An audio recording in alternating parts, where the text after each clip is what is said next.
Bien, mis queridos, les invito a buscar en sus Biblias, por favor, en la segunda carta de Pedro. Estamos mirando en el capítulo 1 el desafío, el crecimiento en la vida espiritual.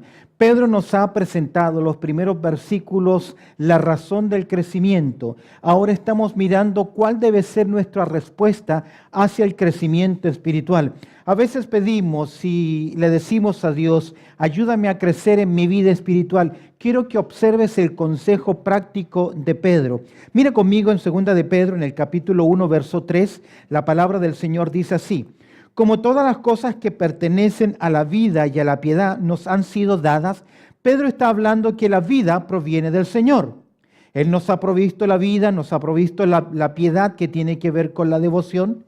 La vida y la piedad nos han sido dadas por su divino poder, mediante el conocimiento de aquel que nos llamó por su gloria y excelencia. Pedro tiene una teología increíble. Pedro sabe que fuimos llamados por el Señor, y al ser llamados por el Señor, al responder positivamente a su llamado, que es en su gracia, encontramos ahí la capacitación de parte de Dios, dándonos la vida, dándonos la piedad o la devoción. Interesantemente que por su conocimiento, por aquel que nos llamó por su gloria y excelencia. Verso 4, por medio de las cuales nos ha dado preciosas y grandísimas promesas para que por ellas llegaseis a ser participantes de la naturaleza divina. Ser participante de la naturaleza divina significa que usted ha sido capacitado para ahora buscar a Dios, hacer la voluntad de Dios. Dios nos ha dado vida y esa vida produce en nosotros cambios. Recuerda 2 Corintios 5:17, de modo que si alguno está en Cristo, nueva criatura es. Participantes de la naturaleza divina, y hay un gran escape que el Señor nos ha dado, habiendo huido, escapado exitosamente de la corrupción, de la maldad que hay en el mundo, ¿a causa de qué? De los deseos que no están bajo control. El texto bíblico dice la concupiscencia. Todos nosotros tenemos concupiscencia, que significa deseos, pero aquí el tenor tiene que ver con deseos que no están controlados. Cuando un hombre o una mujer vive para satisfacer los deseos de la carne, se produce corrupción. Pedro está diciendo, nosotros huimos exitosamente. ¿Por qué? Porque fuimos llamados, alcanzados por la gracia del Señor. Esas son las promesas de parte de él. Verso 5, vosotros también, después de que entender que ese gran escape, esa gran liberación, Pedro nos dice ahora, nos presenta cuál debe ser nuestra respuesta al desafío del crecimiento. Vosotros también, dice ahora Pedro, poniendo toda diligencia, es decir, que esto no depende de Dios. ¿Depende de quién? De usted, de mí, de mi disposición. Yo debo poner, yo debo aplicar, poniendo toda diligencia, prontitud, agilidad. Por esto mismo dice que yo debo añadir. Añadir significa dar algo más, sumar algo más. Tiene que ver con mi acción, con mi decisión, añadida a vuestra fe, virtud. Y primero, Pedro nos dice que ya tenemos la fe. Usted y yo sabemos que la fe es una obra de Dios. En Efesios capítulo 2, versos 8 y 9, dice que por gracia soy salvo por medio de la fe. Y esto no de vosotros. Aún más, Dios me ha dado la fe. Esa es la gracia, esa es la capacitación, esa es la respuesta del llamado de Dios. Ahora, usted tiene fe, es creyente, es un hijo de Dios, pero ahora usted debe añadir. Usted debe sumar. Y Pedro nos presenta una escala de 7 verdades, 7 valores. Ya hemos mencionado los 3 o 4 primeros, que son, ¿cuáles son estos 7 aspectos importantes? ¿Cuál es mi respuesta al desafío espiritual?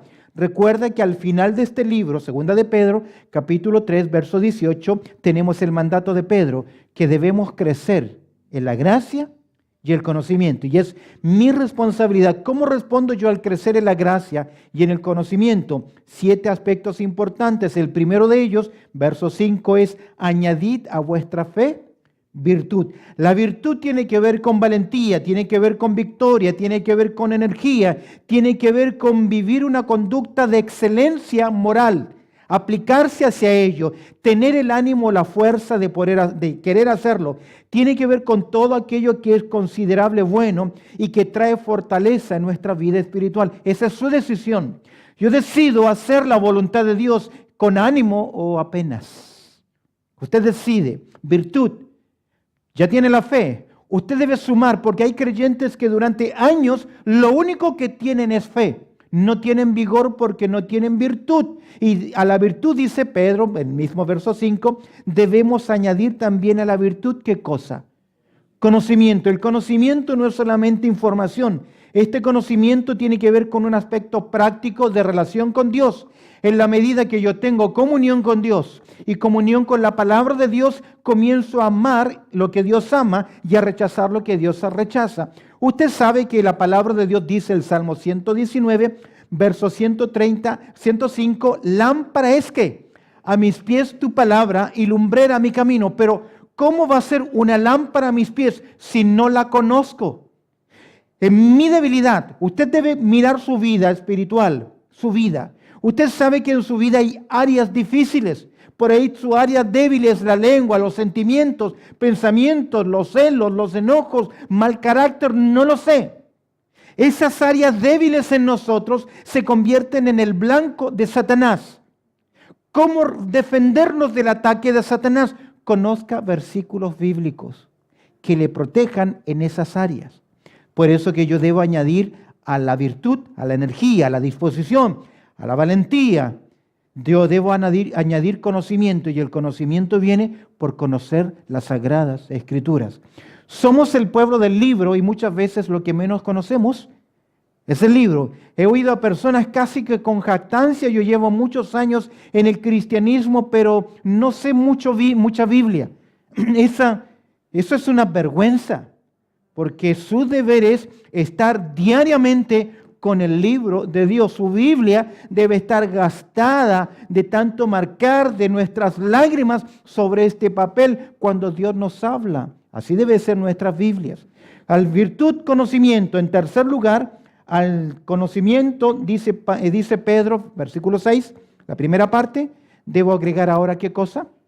Dominio propio, que literalmente significa la habilidad de tener las riendas de uno mismo.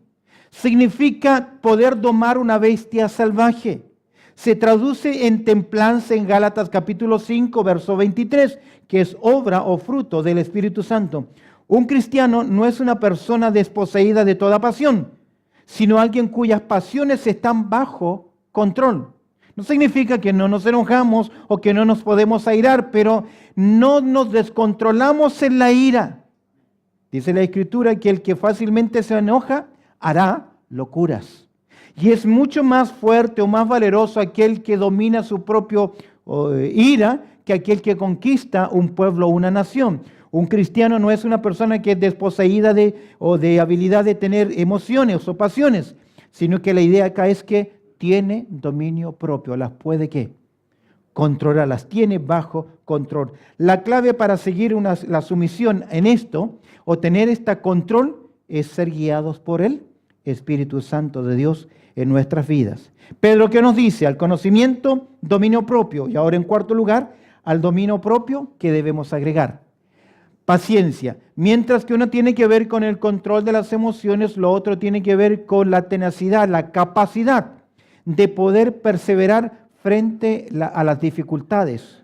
Mantener esa constancia en la vida supone soportar voluntariamente las situaciones difíciles. Es cierto, y escúcheme bien, el ser humano no fue creado para vivir continuamente en tensión. Así como la adrenalina nos ayuda a correr cuando un perro viene persiguiéndonos, pero una persona no puede vivir con el estado de adrenalina alto toda su vida sin que se perjudique su salud. De la misma forma, el ser humano no fue creado para estar bajo injusticias continuamente, es por eso que a veces estallamos y reaccionamos. Pero ¿qué tiene que ver con esa capacidad especial? Con esa largura, con esa tenacidad, con esa perseverancia, con esa constancia de poder enfrentar los momentos difíciles. Y aún más cuando no los entendemos, porque la mayoría de las veces los momentos difíciles no los entendemos, tenemos la capacidad de decirle: Dios, necesito tu ayuda. Santiago capítulo 1, verso 5 dice que si alguno está falto de ¿qué? de sabiduría, pídala a Dios. La sabiduría ahí no tiene que ver con comprensión de las Escrituras, no tiene que ver con saber más acerca de Dios, sino que tiene que ver con, Señor, ayúdame a entender hacia dónde me estás llevando en medio de esta dificultad. El mejor ejemplo de paciencia es Job. Job, que en el tiempo, ahora describe la perseverancia para hacer lo que es correcto. Es el arte de soportar y persistir frente a todo lo que parece ir en contra de nosotros. Y en cierta forma, cada vez que usted y yo decidimos por Dios, decidimos obedecer a Dios, decidimos buscar a Dios, vamos a tener mayor dificultad. Y a veces suele ocurrir que los conflictos más fuertes son del círculo más pequeño de nosotros. Al dominio propio, paciencia. Mismo verso 6, y a la paciencia algo más. ¿Qué dice ahora? Piedad. Piedad. Esta es, ya la mencionó antes en el versículo 3, Eusebia, que es la misma palabra. Esta es la segunda vez que Pedro introduce este concepto, el cual tiene que ver, escúchame bien, con devoción. Tiene que ver con el camino de una vida santa y práctica dedicada a Dios. Un escritor llamado Warren Wiersbe, que me gusta mucho sus comentarios, dice, simplemente quiere decir semejanza a Dios. Devoción, piedad. La Nueva Versión Internacional traduce esa palabra, piedad, por devoción a Dios. Es interesante que la devoción supone el cultivo de una vida que tiene íntima relación con Dios. Busca a Dios, o mejor dicho, le da a Dios el primer lugar en su vida. Esa es una vida de devoción, esa es una vida de un hombre o una mujer que busca a Dios. La persona piadosa, escúcheme bien, procurará la voluntad de Dios y al hacerlo produce el bien a los demás. Jamás una persona piadosa va a dañar a otras personas porque se mueve en la manera de Dios, que está en la presencia de Dios, que tiene devoción a Dios. El cristianismo práctico, la piedad, es una parte importante del buscar a Dios o estar en la presencia de Dios. No sé si tú recuerdas aquel momento en que el profeta Elías se presenta ante el rey Acab. Primero de Reyes, capítulo 17, verso 1. El profeta Elías le dice al rey Acab en Primero de Reyes 17, 1, entonces Elías Tisbita, que era uno de los moradores de Galat, dijo a Acab, vive Jehová, Dios de Israel, y agrega, en cuya presencia estoy. Usted no está en la presencia de Dios solamente acá. Aquí estamos como cuerpo en la presencia del Señor. Usted lo está en su casa, lo está también en su trabajo. Y aunque no está en un culto, usted puede tener pasión y devoción por Dios. Vivir en la presencia del Señor. Pablo dice que si vivimos, para Él vivimos. O si morimos, para Él morimos. Ya sea que vivamos o que muramos, somos del Señor. Observa conmigo en 1 Timoteo, por favor. La carta a 1 Timoteo, lo que el apóstol Pablo dice a Timoteo acerca de la piedad. En el capítulo 4, 1 Timoteo en el capítulo 4, observa conmigo en el verso 8, recordemos lo que Pablo enseña a Timoteo con respecto a la piedad. ¿Lo tienes? 1 Timoteo capítulo 4, verso 8. Pablo dice así, porque el ejercicio corporal para poco es provechoso, pero la piedad para todo aprovecha, pues tiene promesa de esta vida presente y también de la venidera. Qué interesante, Pablo no se opone a que hagamos ejercicio o que cuidemos nuestro cuerpo. Pero en cierta forma el provecho que tiene el hacer ejercicio dura el tiempo en que usted se discipline haciendo ejercicio. Usted ha visto estos grandes hombres, grandes atletas, sobre todo los futbolistas, que una vez que se retiran, engordan y quedan ¿qué? Redonditos, porque la disciplina física, el ejercicio, les ayuda durante el tiempo en que entrenan y hay disciplina. Pablo no está en contra de eso, pero Pablo dice que cuando tú practicas la piedad, la devoción, tiene tanto provecho que no tiene límite. Y es tan usada en todas las áreas de la vida. Qué lindo es una persona que tiene devoción, porque si lo tiene por Dios, lo tendrá también con quienes. Con los demás. Y mira, dice Pablo, pero la piedad para todo aprovecha, pues tiene promesa de esta vida presente y se extiende aún hasta ¿dónde? Hasta la venidera. Notemos ahora los pasos que nos presenta Pedro. Virtud, conocimiento, del conocimiento al dominio propio, del dominio propio a la paciencia, de la paciencia a la piedad y de la piedad, si están estas virtudes, jamás nos dejarán esquivos hacia el prójimo. ¿Qué dice ahora? Verso 7. Dice, a la piedad, ¿qué debemos añadir? ¿Qué le debemos sumar? Sexta virtud, afecto fraternal.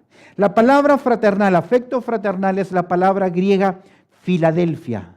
No me refiero al queso, sino que es fileo, que significa ese amor que hay literalmente ese amor que hay entre los hermanos o en aquellos que tienen una comunión cercana.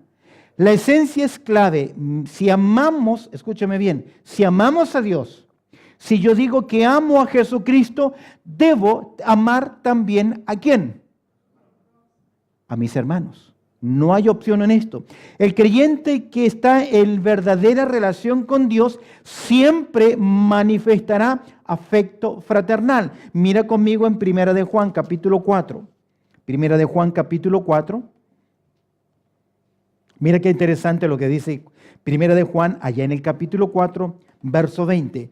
Juan en su primera epístola, en estos 5 capítulos, es muy práctico, sobre todo en esta área de comunión con Dios y con el pueblo de Dios. Dice el verso 20 lo siguiente, 1 de Juan capítulo 4, verso 20. ¿Cómo comienza? Si alguno dice ¿qué cosa? Yo amo a Dios, siempre lo estamos diciendo, oh, yo amo a Dios, o le cantamos, cuánto te amo. No hay otras palabras para decir, mira lo práctico que es Juan. Si alguno dice, yo amo a Dios, ¿y qué? Y aborrece a su hermano, ¿qué dice Juan? Sin pelos en la lengua. Es que, mentiroso. ¿Cómo nos sentimos cuando alguien nos dice, tú eres un mentiroso? ¿Cómo nos sentimos? Mal, de hecho, porque afecta nuestro orgullo, afecta nuestra credibilidad. Pero es que Juan está diciendo, oye, ven para acá. Si tú vas diciendo, yo amo a Dios, yo amo a Dios, yo amo a Dios, pero tienes problemas con tus hermanos, menosprecias, lo aborreces, mira lo que dice el texto, y aborrece a su hermano, es mentiroso, pues el que no ama a su hermano, ¿a quién ha visto? Pregunta, ¿cómo puede amar a Dios a quien no ha visto? Y mira lo que dice el verso 21, y nosotros tenemos este mandamiento de él, el que ama a Dios, ame también a su hermano. Cuando unimos la paciencia con la piedad, nuestro prójimo se transforma en el objeto de nuestro amor. Interés, de nuestro interés, de nuestra preocupación. Ahora, tiene que ver esto con el sacrificio de amor que nos dice las Escrituras hacia los demás.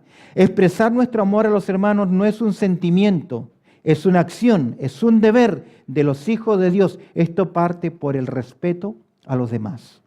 Cuando yo no respeto a los demás, a veces no respeto su cultura o quiero que ellos sean como yo soy, usted no está respetando a los demás. Pablo exhorta a los creyentes, miren, Romanos capítulo 12 con respecto a este amor. Romanos en el capítulo 12, mira el verso 10, Romanos capítulo 12, versículo 10. Mira lo que Pablo dice acá. Mandato, ¿cuál es? Verso 10, Romanos capítulo 12, versículo 10. Claro, el apóstol Pablo nos dice así, amaos los unos a los otros. ¿Con qué? Con amor fraternal. Fíjate que ese amor de relación, de familia, en cuanto a honra, prefiriéndoos los unos a los otros. Yo sé que no vivimos de los saludos de nadie, pero usted no puede pasar por el lado de una persona, de un hermano y una hermana, y no mirarle y no saludarle. Primero, por educación. Segundo, porque es mandato del Señor, saludaos los unos a los otros. Y tercero, y sin duda alguna la razón principal, porque usted debe expresar su amor, no simplemente decirlo. Dice el texto que debemos amar los unos a los otros y no armaos los unos contra los otros. Como en toda familia, siempre habrá conflictos. ¿Amén? ¿Toda familia tiene conflictos? ¿Amén? No los escuché, no sea, ¿sí o no? Sí, amén, tenemos conflictos. Como en toda familia siempre habrá conflictos, malos entendidos, ofensas, tontas, etc. Por lo tanto, debemos desarrollar un espíritu, escúchame bien, que aprende a perdonar. Que aprende a perdonar. Mira el consejo de Pedro en su primera carta, primera de Pedro en el capítulo 1. Primera de Pedro en el capítulo 1.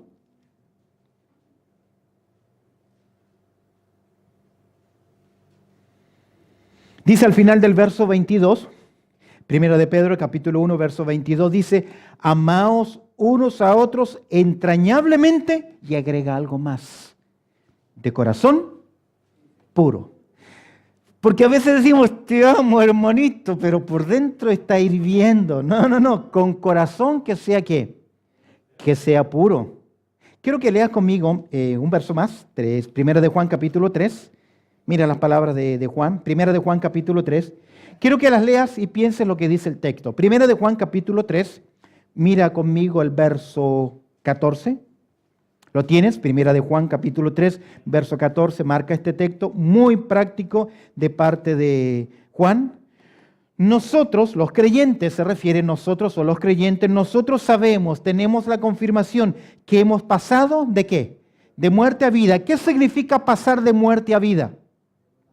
Que he nacido de nuevo. Es decir, una de las señales, una de las evidencias convincentes en el corazón de un creyente, dice Juan lo siguiente, nosotros sabemos que hemos pasado de muerte a vida en que amamos a los hermanos, clarito. Si usted no siente ese amor, si usted no quiere estar con el pueblo del Señor, no se quiere congregar con el Señor, no quiere orar con los hermanos, estar con los hermanos, tiene un problema. Tiene un problema. Es muy posible que no ha nacido de nuevo. ¿Por qué? Porque cuando nosotros nacemos de nuevo, Dios derrama en nosotros, Romanos 5:5, su amor. Su amor. Dice, nosotros sabemos que hemos pasado de muerte a vida en que amamos a los hermanos. Mira lo que dice ahora, contraparte. El que no ama a su hermano, ¿qué dice? Permanece ¿en qué? En muerte. Mira el verso 15. Todo aquel que aborrece a su hermano es homicida. Y sabéis que ningún homicida tiene vida eterna permanente en él. Es decir, no puede ser. No puede ser. Si usted no ama a los hermanos, es una evidencia que nunca ha nacido de nuevo. Interesante, nosotros sabemos que hemos pasado de muerte a vida en que amamos a los hermanos. Entonces Pedro, ¿qué nos dice? Que debemos ir añadiendo, volviendo a 2 de Pedro, capítulo 1, verso 7, a la piedad debemos añadir afecto fraternal. Y agrega, y al afecto fraternal, amor. Y casi pareciera que esto es como una redundancia. Si ya nos dice que debemos tener amor filial, buscar amar, luego nos vuelve a decir que debemos tener, y al afecto fraternal, debemos sumarle ¿qué? Amor, déjeme decir algo. Amor, acá tiene que ver, esto es el amor que tiene que ver por el sacrificio por otros, aunque no son de parte de la familia. El fileo es el amor entre hermanos, entre compañeros, tiene un círculo de relación. Pero este mandato de amor sale del círculo nuestro. Porque es fácil amar a nuestra familia. ¿Por qué? Porque es familia. ¿Por qué amo a mi cónyuge? ¿Por qué amo a mi esposa, a mi novio, a mi novia? ¿Por qué? Porque hay algo en común. Pero este amor acá sale del círculo de relación y se extiende también ¿a quién? A otros, como por ejemplo el Señor que nos dice acerca de nuestros enemigos. Ahora, este amor, que es la palabra ágape o agapo, significa que yo debo buscar el bien de los demás, el bien de la otra persona. Debo esforzarme por hacer el bien a otro. Esto no es una redundancia, mientras que el afecto fraternal tiene que ver con el pueblo de Dios, el amor acá tiene que ver con toda aquella persona afuera, en la capacidad que yo tenga de poder producir en ellos el bien. Déjame decirte algo, este amor, en primer lugar, es un mandato del Señor. ¿Recuerdas Juan capítulo 13, verso 34? Un mandamiento nuevo os he dado, ¿cuál es? Que os améis unos a otros. ¿Es nuevo ese mandato, amarse unos a otros? No lo es, el Antiguo Testamento ya lo enseña. La diferencia es la dimensión de ese amor, como yo os he amado, como nos amó el Señor. Sacrificialmente, ¿cómo debemos amar a los demás? Sacrificialmente. Mateo capítulo 5, verso 44, usted lo conoce. Pero yo os digo, dijo el Señor, amad a vuestros enemigos. ¿Y qué es amar al enemigo? Buscar el bien de la otra persona. El amor por los seres queridos es un amor emocional, un afecto fuerte. El amor que es mandado por el Señor, o es el mandato del Señor, nace de la decisión de obedecer a Dios, no de un sentimiento, sino de una decisión voluntaria. El amor es un mandato. Segundo lugar, terminamos. El amor es una marca. Juan capítulo 13, verso 35. Usted lo conoce. En esto os conocerán todos que son mis discípulos. Si tuvieseis, ¿qué? Amor los unos por los otros. ¿Te das cuenta? Es un mandato. ¿Te das cuenta? Es una marca distintiva, es una señal, es una evidencia. A muchos de nosotros nos han gustado las marcas que tiene que decir Nike, que tiene que decir Reebok, o que tiene que decir la marca que a mí me gusta. El Señor dice, la verdadera marca de los hijos de Dios, ¿cuál es? Que tienen amor los unos por los otros. Entonces, no importa lo bien que usted haga, si no tiene amor, hay un problema serio. ¿Por qué? Porque el amor es un mandato, el amor es una marca y finalmente el amor es una motivación. Es la razón por la cual nosotros hacemos las cosas. Abre tu Biblia, por favor, en el capítulo de excelencia del amor. ¿Cuál es? Primera a los Corintios, capítulo 13. Por favor, abre tu Biblia ahí y vamos a ver que la motivación es la base de las acciones.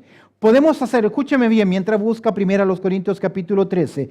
Podemos hacer cosas buenas con mala motivación. ¿De qué sirve hacer cosas buenas con mala motivación?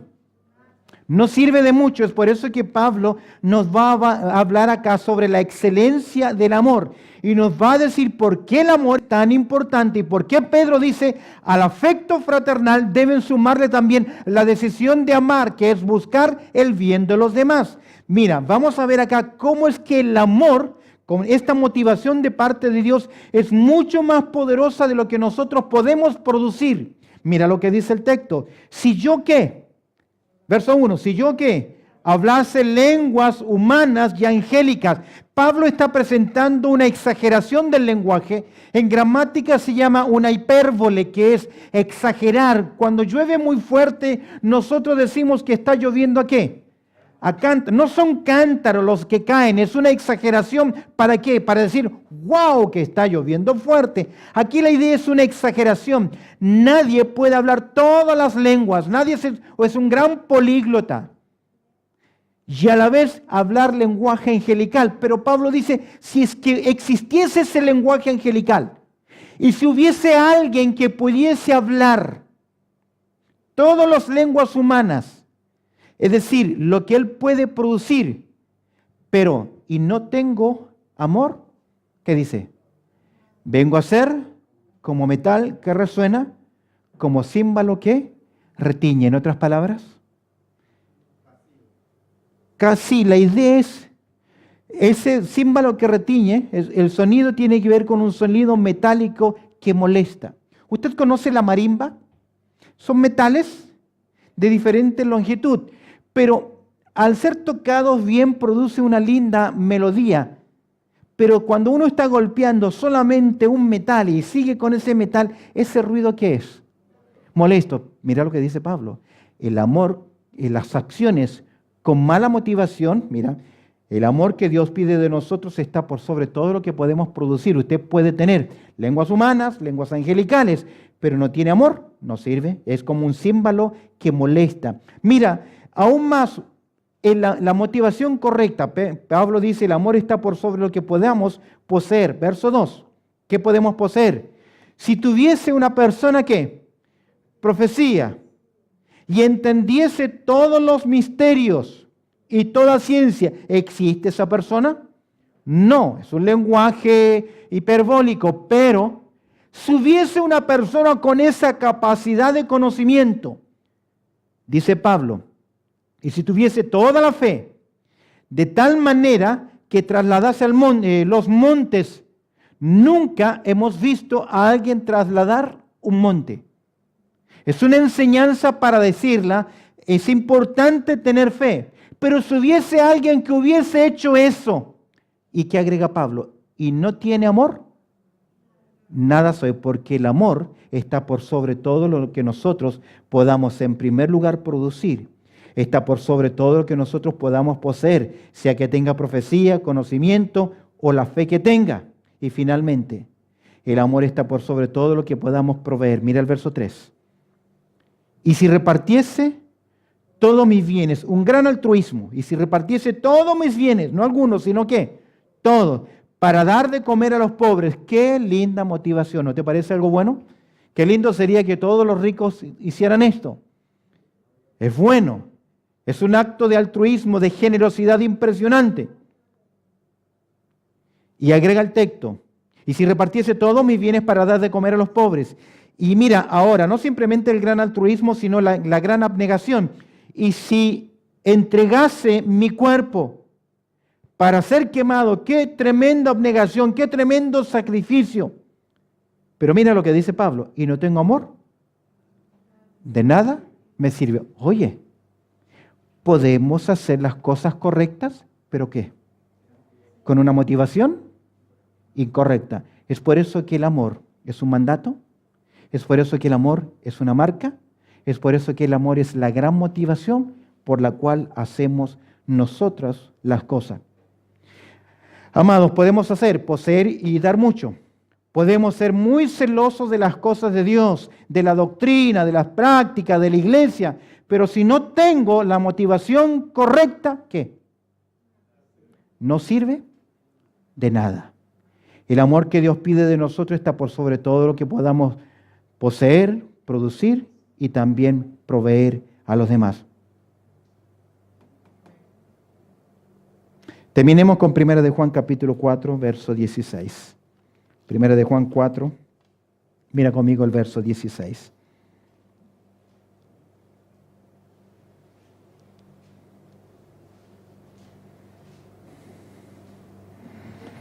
Primera de Juan capítulo 4, verso 16. Y nosotros hemos conocido y creído el amor que Dios tiene para con nosotros. Dios es amor, amén. Y el que permanece en amor, permanece en Dios y Dios en él. ¿Por qué? Porque el que no ama no ha conocido a Dios, porque Dios es amor. De esta forma Pedro concluye su exhortación y nos hace ver en esta escala de desarrollo en la vida espiritual. Usted decide si a la fe le va a añadir ¿qué cosa? Virtud.